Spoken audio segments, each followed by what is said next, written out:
Anthu ambiri tu ma account yathu a social media akumapangidwa hack chifukwa kuti sitikudziwa kuti tingaziteteze bwanji kuti ma hackers asapange hack ma account yathu. Ndiye musataya nthawi tatiye tiyambepo njira zimene tingazitetezere. Ndiye njira yoyamba timati use strong password. Ndiye ena samadziwa kuti ma strong password ndi chani. Ma strong password mayenera kuti muyikemo ma symbols mmene mukuwaonera apapamo. Asakhale mokha muphatikize monso zilembo zikuluzikulu. Zilembo zikuluzikulu komanso zing'ono-zing'ono. Osayiwalanso manambala. Ndi mukamayika zimene zizi, make sure kuti mukhalebe ma letters ochulukirako. Mwina 8 characters ndiye kuti musankhapo apo kaya ziwiri manambala plus ma letters. Ndiye muzikonda makamaka mukamayika ma password yanu muzika password yokuti munthu mwina sangayiganizire. Izizi anayikira ife kuti pali njira ina yake imene imakhala ndi imene timati trial and error. Imene imakhala kuti kupanga crack password yanuyo.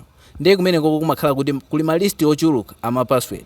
Ndiye kumapewa mwina mawedi ngati achizungu kwambiri.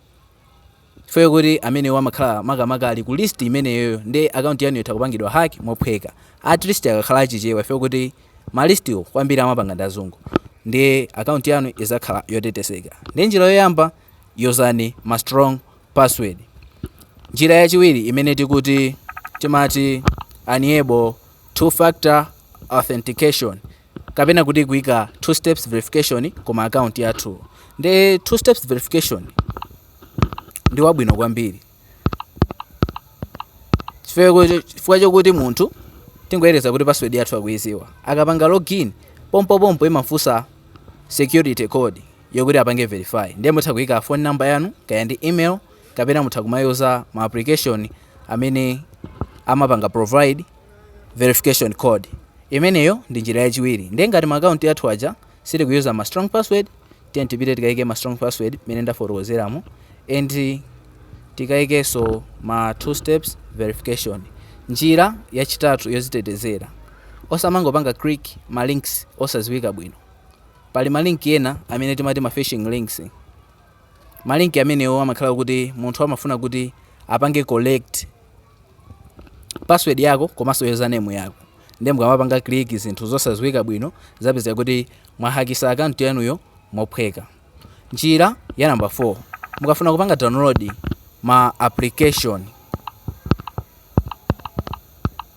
Make sure kuti mukamapanga download ma application yo muzikapanga download kuma website oziwika bwino. Osati kumangopanga ma application osaziwika wina yake ngotumiza pa WhatsApp. Anthu ambiri amatumiza pa WhatsApp paja ma application ena yake kuti amakhala kuti aphatikizidwa ndi ma hacking tools. Ndiye amenewo atha kuberani ma password yanu komanso zina zochuluka zimene angathe kuhaka.